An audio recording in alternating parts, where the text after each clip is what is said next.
Kyrie Irving last week asked the Cleveland Cavaliers to trade him. This story was broken by Brian Windhorst, who will join us momentarily.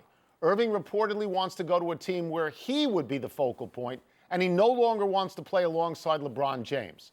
James was reportedly blindsided and disappointed by Irving's request.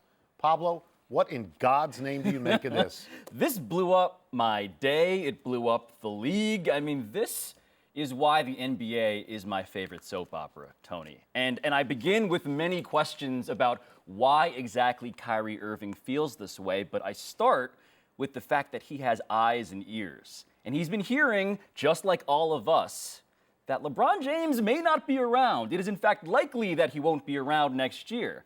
And so if you're Kyrie and you're trying to play a little bit of chess, maybe you put this out there to establish that I'm not some scrub that you're going to leave behind, and I'm not some refuse for the Cavaliers to ignore. But you agree that LeBron has had ample opportunity in the last X amount of months to quash this by saying, I intend to stay here. He has never said anything like, I intend to stay here.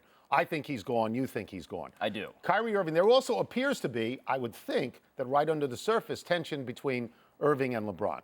Okay? And because, so says the report, yes. Because if you ask for a trade, if you do something like this, is it not reminiscent of Kevin Durant not even talking to Russell Westbrook and just leaving on his own? So this is the kind of tension.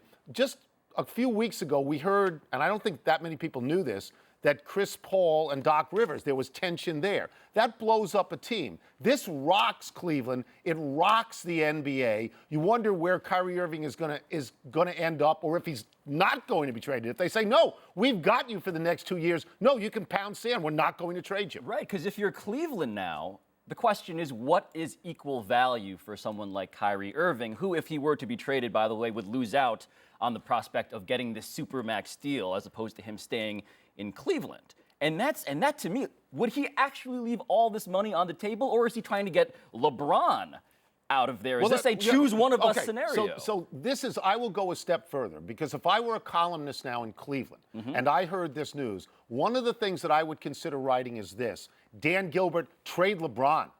Get something, get anything, trade LeBron. You're not going to win a championship this year, and then he's going to leave. Move him now, not necessarily Kyrie Irving. Or is it just that Kyrie Irving is a selfish player who can't stand being in the shadow of the best player in the NBA? That notion of trading LeBron James would have made me cackle in your face as of a couple of hours ago. Not now. But now you go and look back and you realize, okay, there's body language here. This makes sense. They're both ball dominant. There are all these reasons to say maybe Kyrie is the guy we have a better chance at holding on to for the future. And by the way, I interviewed Kyrie in 2012 about super teams. And this is what he said: I'd rather have guys come to where I am. This is when LeBron was in Miami, had just left Cleveland. So Kyrie's had an ego. And now we're realizing maybe these dots actually connect. Can we agree on two things: that this is really good for Golden State and really good for Boston right now in the absence of further movement? Remember when we said that the disease of more would infect Golden State, and now it happens to affect